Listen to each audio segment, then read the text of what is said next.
This is Pet Life Radio. Let's talk pets.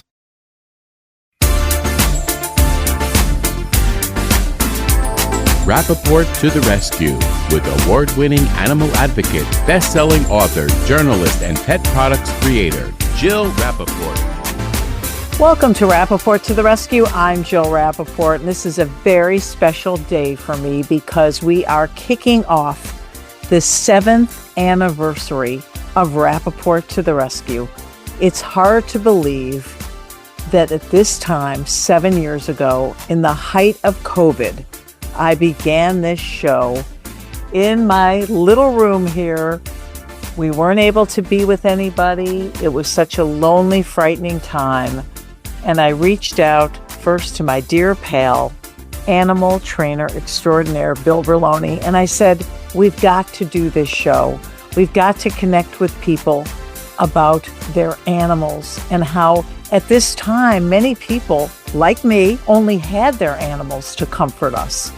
And this was a show about the connection, the joy, and the love and attention they gave us during the most frightening times of our lives. And Bill said, I'm in. And we then reached out to my dear pal, who I worked with on the Today Show for many years, the extraordinary Meredith Vieira. And she was our very first guest for our very first show.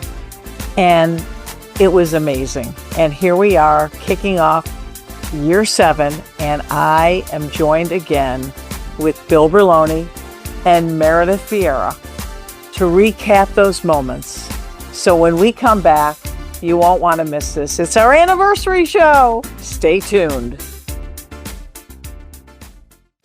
Cats may have 9 lives, but what if we could give them one more? That's the mission behind the Give Them 10 movement. From spay and neuter to adoption, fostering, and helping community cats thrive, Give Them 10 is working to give every cat the chance at a healthier future. Together, we can help give cats the life they deserve. Learn more, meet Scooter, the neutered cat, and join the movement at GiveThem10.org. Let's Talk Pets on PetLifeRadio.com.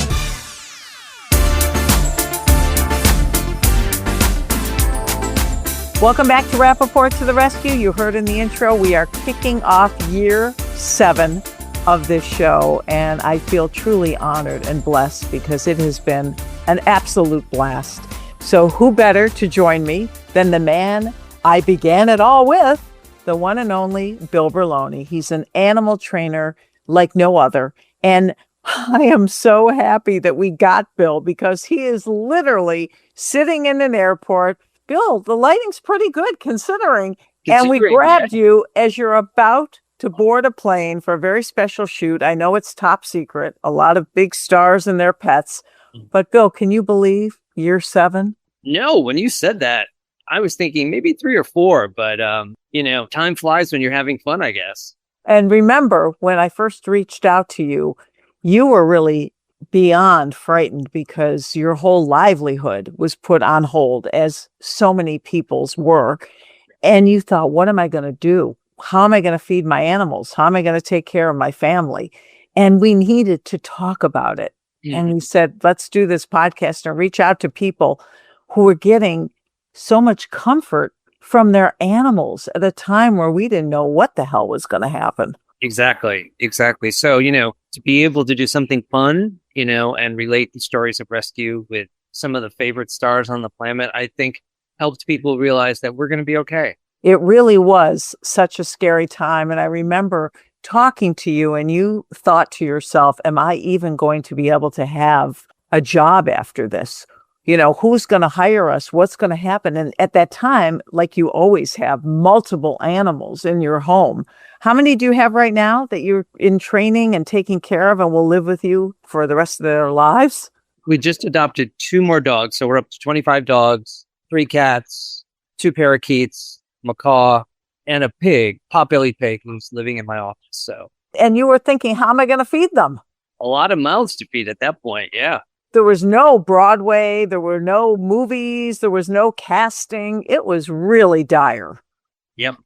Like so many other families, with or without pets, we all were sort of on the precipice of what's going to happen. And so we were able to have some friends put together a GoFundMe to help feed our animals for a year. And we were blessed that people contributed, and we were able to get through that year without working and still have everybody fed and bedded and a roof over their heads. And it was really so much the Broadway community that stepped up to the plate to save you and your fur family. Yep. There's nothing in all the entertainment venues that I've worked in, film, TV, live entertainment, there's nothing like the Broadway community. You meet somebody when you're a teenager and you still work with them when you're retiring. So you get to know and care about people and their families. It's unbelievable. And to this day, we just interviewed you recently with Anna Gasteyer, and her show, Schmigadoon, won the Tony. And Bill, you are also a Tony winner. It really is incredible how they love and embrace you. You do God's work because you're not only taking these animals and putting them on the stage and screen and showing how incredible they are. And they're happy being there. That's the number one priority for you. They must be happy while they're working. But these are rescue animals. Yep. I'm doing the 50th anniversary revival of Annie. Which we talked about.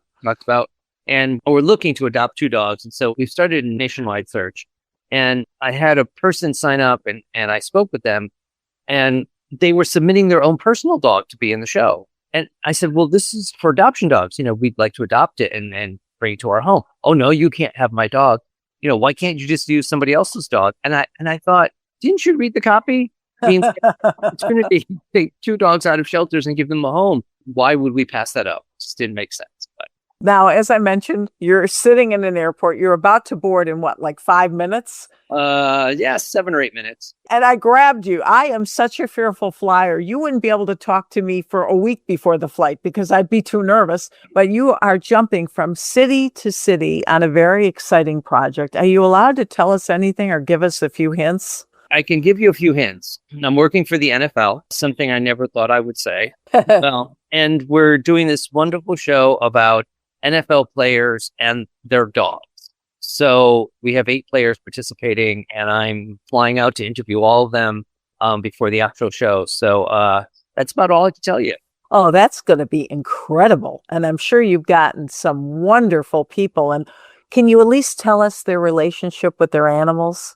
So far, everybody who's volunteered, I can tell right from the initial start, has wonderful relationships with their dogs. And what else can I tell you? That's about it. I can't drop any names yet.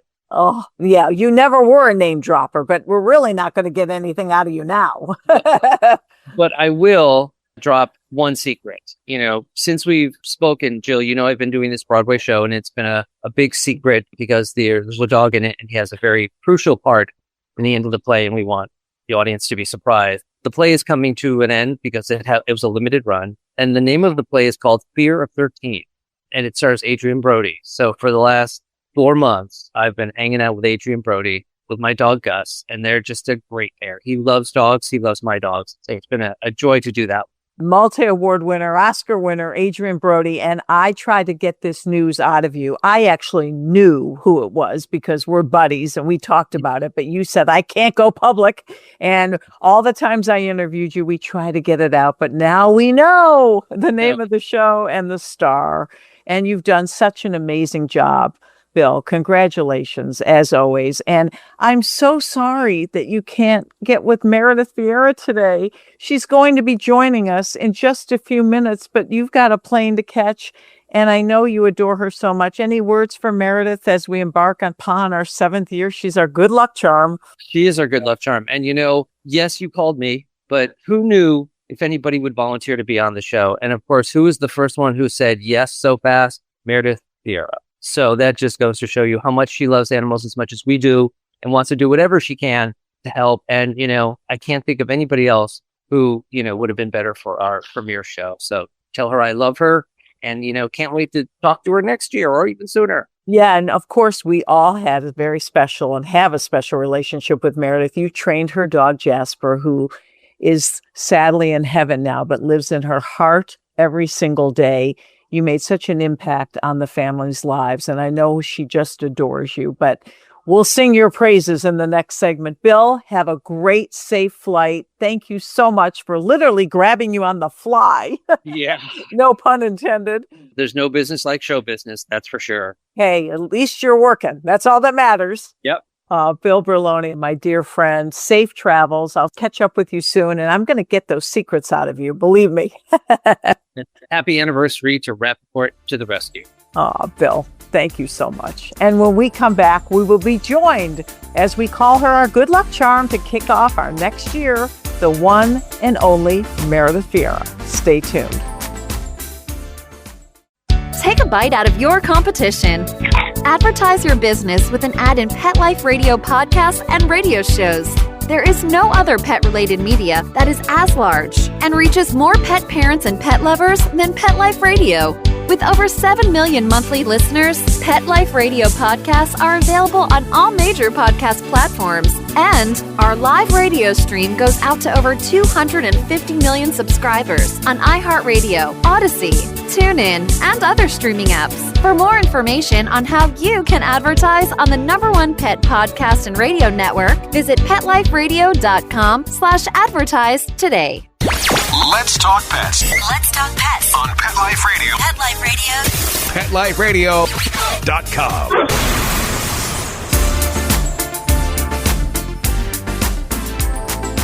Welcome back to Rappaport to the Rescue. She is here, our good luck charm to kick off our 7th year, the one and only Meredith Vieira. Of course, you know her, you love her from all her wonderful years on NBC's Today Show, ABC's The View. She had her own talk show. Now she has her own game show, 25 Words or Less. I can't even believe she had time for us today.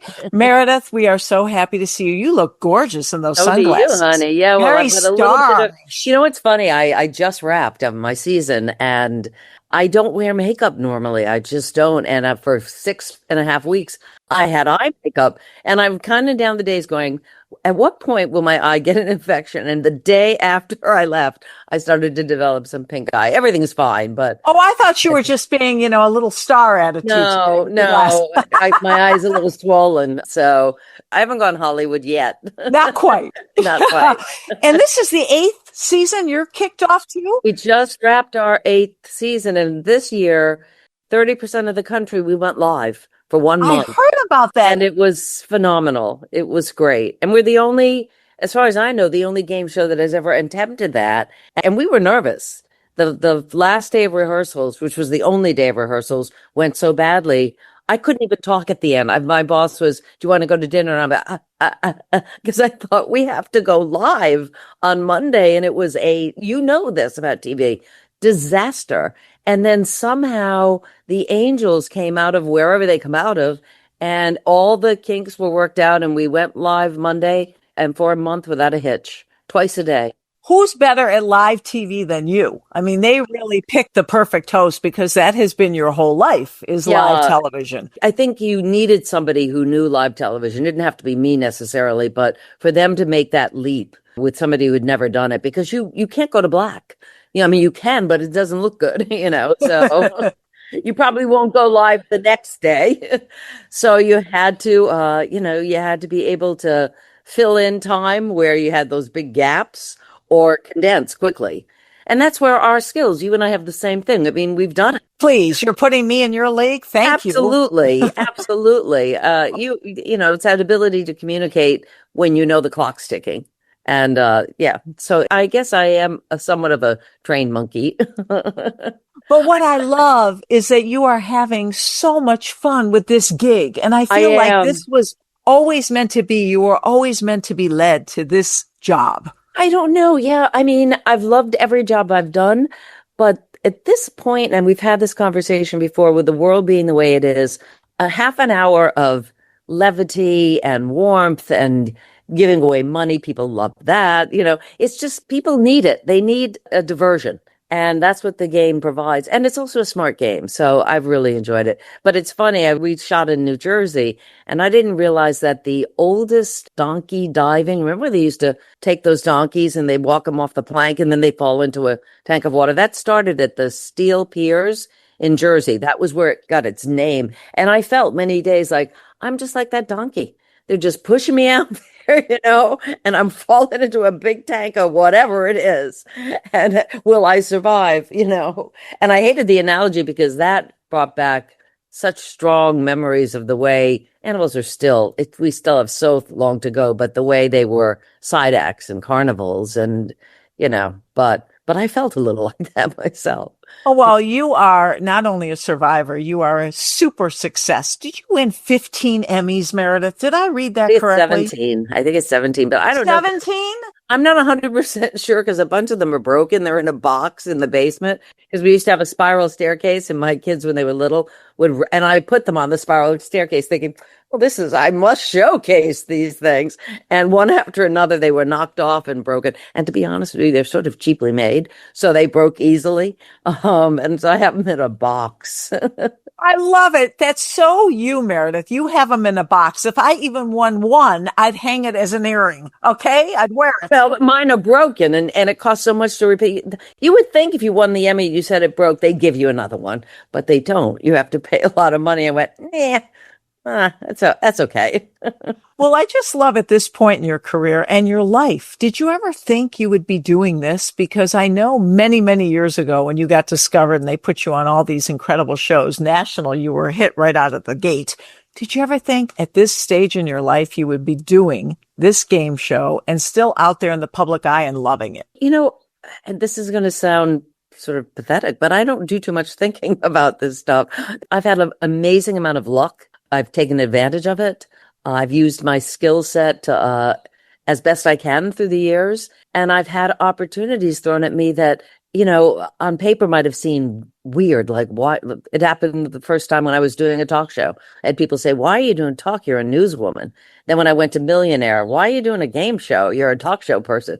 But I've taken those opportunities because I've liked the challenge and I like the variety.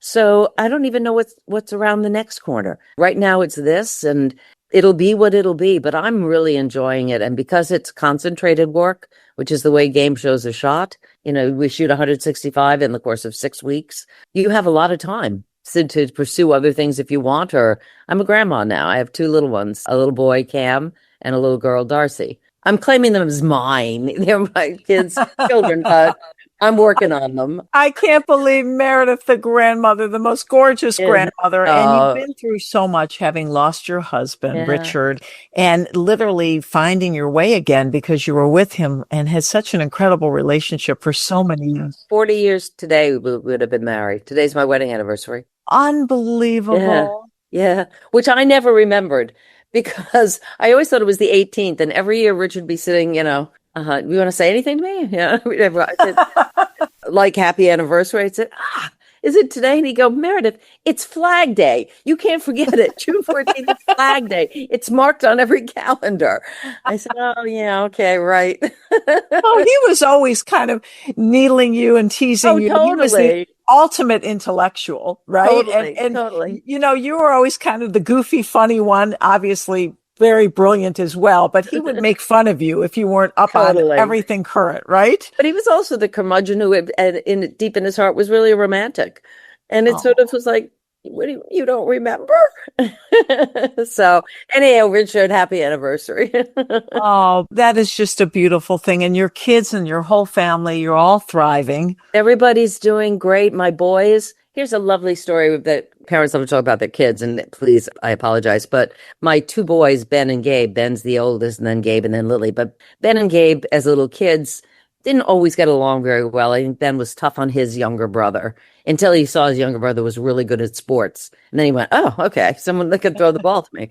But he was really tough. And in fact, at Gabe's wedding, Ben was the best man. He spoke about it so beautifully, how, reflecting on, I could have been nicer to my brother, and now he's the man I admire the most. It was a lovely speech. But anyhow, Gabe won the lottery and he got 2 tickets to the U.S.'s first soccer game Friday. So he called Ben. Ben's getting married in April. He said, Ben, I want to give you this as a bachelor party, just to celebrate the fact that you're getting married. And so he took Ben to the soccer game. They're in L.A. now. Oh, that is amazing. Yes. I bet Ben flipped out when he got that as a gift. Oh, my God. Also, Gabe went early because they're both big golfers, and they spent 5 days together really bonding. And it makes my heart feel so good because, as kids grow up and go their own way, sometimes that doesn't happen, but it was great. I bet, was Lily a little jealous? Not really. Lily is not, the World Cup doesn't mean much to her. Sports is not her big thing. But no, she's got a little girl now, so she's so busy with Darcy, so who'll be one in the end of October. So I don't think. And you still have your grand dog? Not only do we have, it's actually my niece's. Oh, well, you're talking about Arthur. Yes. We have Arthur. Yeah. They're moving to Bethesda. So Arthur's going to get a big yard. They want for the school system. They'd like to get out of DC and go to Bethesda. So, it's right next door to DC. So yeah, we still have Arthur. And then my niece, because I can't do it yet, Jill. I want a pet, but I'm not ready. But my niece has the most fantastic sheepdog, Norman. Norman is unbelievable. And she called me sheepishly about 2 months ago. And she said, I have to go away for a couple of weeks in the summer. Would you consider? And yes, because I knew what she was going to ask. Yes, I'll take him. So I get Norman for 2 weeks. It's like going to be his summer camp. I'll either take him to the Cape or we'll stay here. Oh, well, we talked about this in the intro. Sadly, you missed the wonderful Bill Berloni, who we all started this podcast together, going on now 7 years. Unbelievable. And we talked about Jasper. Yeah.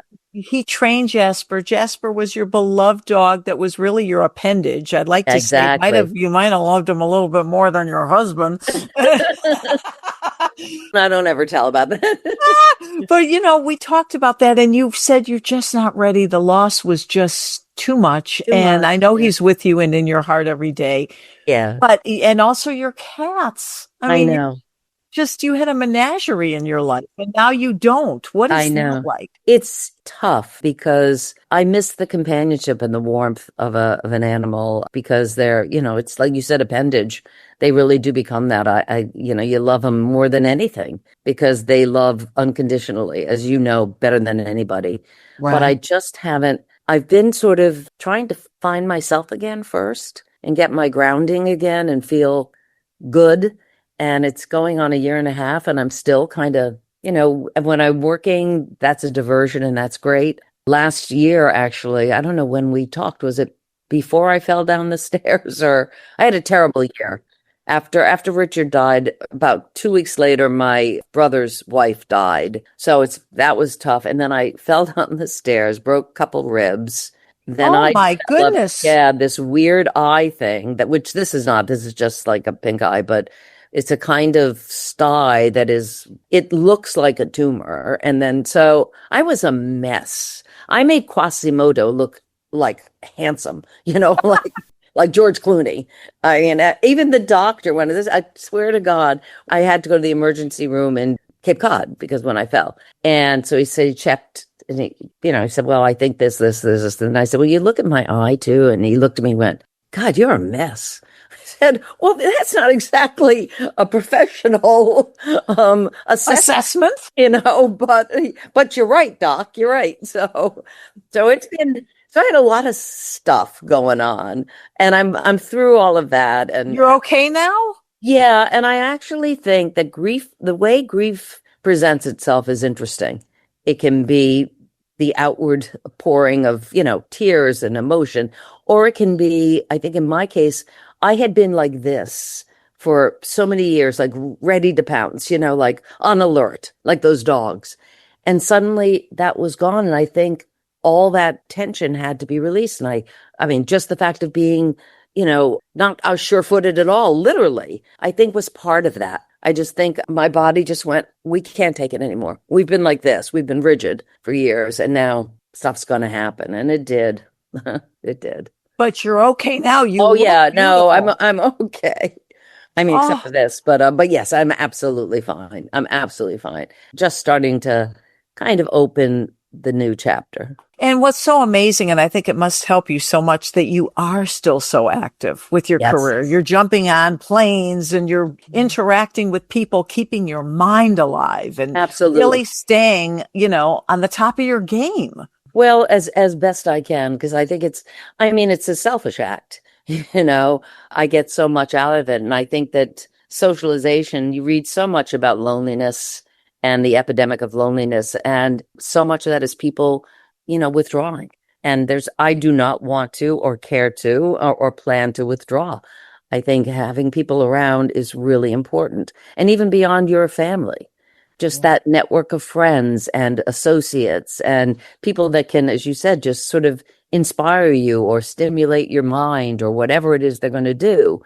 It scares me, the world we're heading toward, where there's less and less of that. People are they're on their phone. They don't even look up when they're walking in the street, and that kind of chosen isolation really makes me nervous. It's sort of what you said about people now wanting everything in little sound bites. They can't handle more than that. They don't have the attention span to listen to something.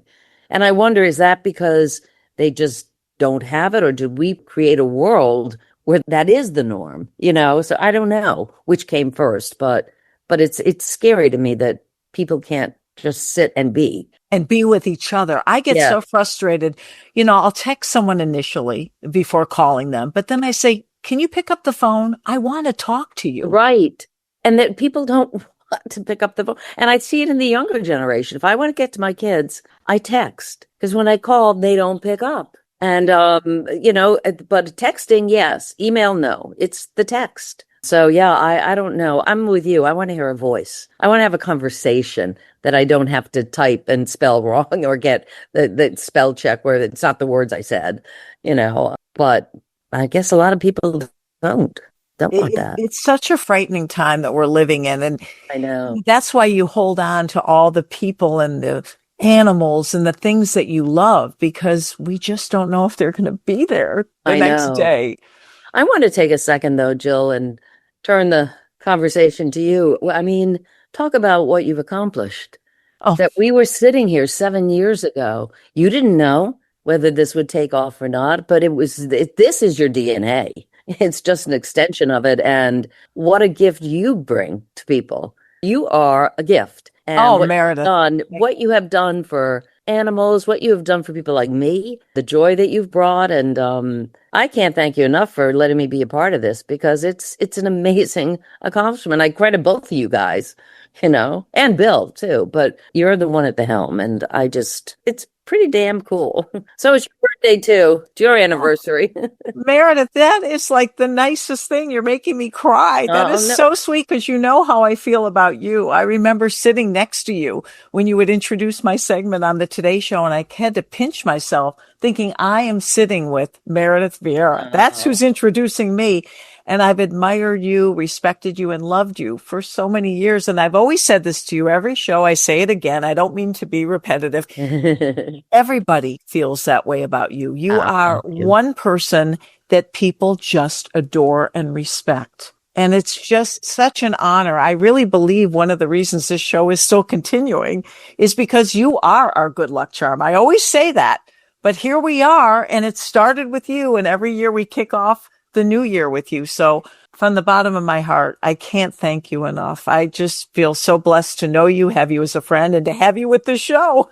I still remember those segments too. And I'm do they do those kinds of segments anymore? I feel like they don't. No, I know. And they were so wonderful. Yeah, because we need to educate people. It's dire right now, what's going on. And with the animal world, I mean, the horses, I want to stop the carriage horses, that horse that just died. I can't take it. And I'm thinking, how do we do this? We have to get the message out. And I'm not seeing the programming that we used to do to raise awareness. Totally. And even at the simplest level, to get animals adopted, to find homes for these wonderful animals that, might face a terrible fate otherwise. So I don't know at what point they decided that wasn't good TV, or I don't know, but I miss that. I miss that humanity. It's like, and it's the one thing, as I always say, no matter where you stand in the world and what your beliefs are, it's the one area that brings us all together. I agree. Animal love and compassion knows no divide. Right. And we should be doing those stories now, if anything, to bring people together. Exactly. Meredith, I can't thank you enough for taking out the time. You are just a joy, and I really believe you're the reason we're here. And thank you so much. And can we count on you every year? You know you can. You Okay. better. If I don't get the call, I'm going to be banging on your door. No, I got that reporter's persistence, so that hasn't changed. So. That we know. Well, thank you so much for joining us today. Thank you. On our special edition, our anniversary edition of Rappaport to the Rescue. And Meredith, you'll love this. When we come back, we have our cat correspondent, Deborah Cribbs. She's an amazing woman who just wants to change the world for cats. We've gotten so big, we have a correspondent now joining us. Well, I think that's very exciting. We're growing. Thank you so much, Meredith. Want to know who the latest trendsetters are in Hollywood? How about Irish setters? Find out who's been spotted with spots, chowing with their chow, and shopping for Gucci with their Poochie. Get the scoop on all the latest celebrity pet patter right here. Pet Life Radio. Let's talk pets. Cat chat, oh, let's hear it now. Whiskers twitching, tails up, wow. Cat Chat with Jill Rappaport and Deborah Cribbs, founder of the Give Them 10 movement. Hi, welcome back to Rappaport to the Rescue. I'm Jill Rappaport. Very excited to have our cat correspondent on hand, Deborah Cribbs, and she is back with an amazing segment today because did you know that cats have a reputation for being mysterious, independent, and sometimes a little hard to read? Now, I don't have any cats in my life, and every time I learn new things from Deborah, I am just fascinated about these incredible creatures.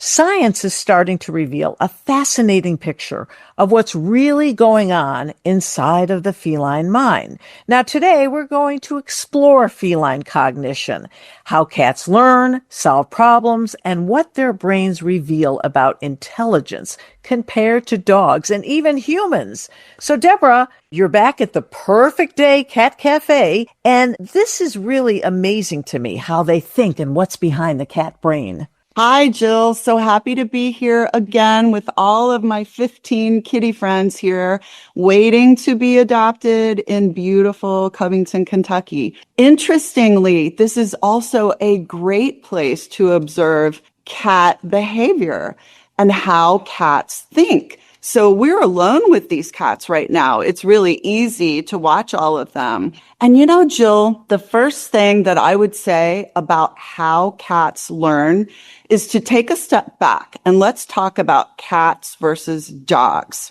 So dogs are used to, as you know, of course, pack behavior. Right. Dogs learn from each other, from cooperating, and we all understand that they need the pack. Cats evolved as solitary creatures. It is part of their DNA from the desert, from the jungles. Solitary creatures. They are solitary, predatory hunters. So how do they learn? Not as a pack, not being taught, except when they're very young by their mother. They are absolutely taught to hunt by their mother, but they do not learn in a group environment. So the way that they go about learning is really different. And interestingly, up until recently, most of the studies done in the world have really been about dog behavior and dog brains. And why is that? You know what I think it is, honestly, Jill, the internet? I mean, cats routinely break the internet, right? Everybody loves cats on the internet. They have the funniest behaviors for a 10-second reel. So I think it started a couple of decades ago. And now when we do surveys, it is a fact that fully 85% of Americans claim an affinity toward cats. What about understanding human words? Now, dogs absolutely understand human words. How about cats? Okay, there's been a study recently that shows definitively that cats know their names. It's not just the tone of voice, that you can use the same tone of voice for two different cats, right? And they will respond to their name. And the study showed they will even respond to a stranger, not their person, saying their name. So cats absolutely can learn. But here's the difference, I think, mostly, and why cats are so misunderstood sometimes. It's not that cats can't learn. They learn. They know. They know you want them to do something. They don't want to. Cats are independent. That's right. Is that aloof? No, I think that's smart. Cats know that we're not going to punish them for not jumping up on the couch when we're ready for them. They do what they want to do most of the time. So understand, they know what you ask them to do. And it is a very common cat behavior to turn your head at me and blow you off. With disdain. Yeah. And say, nope, I'm not going to do that, but thanks anyway. I love it. And what is this about cats solving problems? Can they actually do that? They absolutely do. Do you remember a couple months ago, we had a very wise doctor, Lindsay Van Zandt, who comes from our local research zoo center. Right. She did a bunch of studies on our behalf, Jill. And again, definitively proved that cats can be trained by clicker to do certain behaviors. Also showed that using food, of course, as an enticement, cats can learn certain behaviors, and cats absolutely can be taught to open containers. They're not going to close them probably, although I suppose we could teach them if we wanted to. We can teach cats to do those kind of things. Absolutely. What about their memories? Supposedly cats have incredible memories. That's a really good question, Jill. We've done studies, scientifically proven that cats have, in particular, really good spatial memories.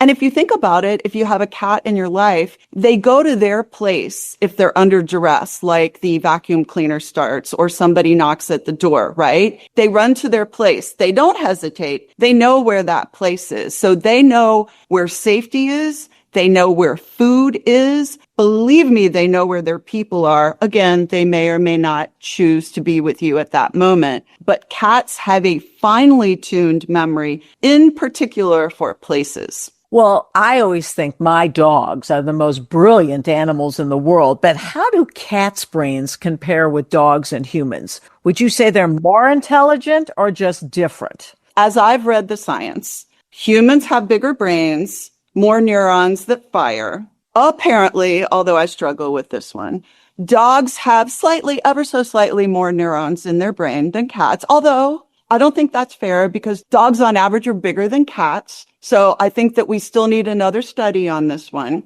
So let's just say, because it's controversial, Jill, and I'm standing where I am today, that cats and dogs are relatively equal in their ability to learn and think, but certainly human brains are more developed evolutionarily, of course. Well, that was the politically correct answer to give, I must say. They are very smart. They can be taught.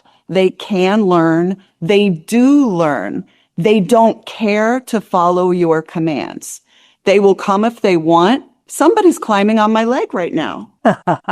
How high do you think you're going to get, dude? Look at that. He's halfway up my leg. Oh, now I think that cat wants to come home with you, Deborah. This is a time I wish our audience could see what's going on here. Deborah is cradling the most beautiful cat. Looks to be pretty black with beautiful green eyes. Oh, and it's funny. I normally am not allowed to come to these places, Jill, and you know why. My husband has disallowed me coming home with any more friends, although I don't know. This one is really cute. This is Lily. She's a little girl. Lily is super smart and Lily can learn. And Lily is ready in Covington, Kentucky right now to be adopted. I see a pretty great relationship forming right now between you and Lily. And Deborah, this was so informative, learning all about the cat's mind, what goes on behind those beautiful eyes. Deborah Cribbs, thank you so much for this wonderful information. Really interesting. And thank you all for joining us for this anniversary edition of Rappaport to the Rescue. Here's to many more. Let's Talk Pets, every week on demand, only on PetLifeRadio.com.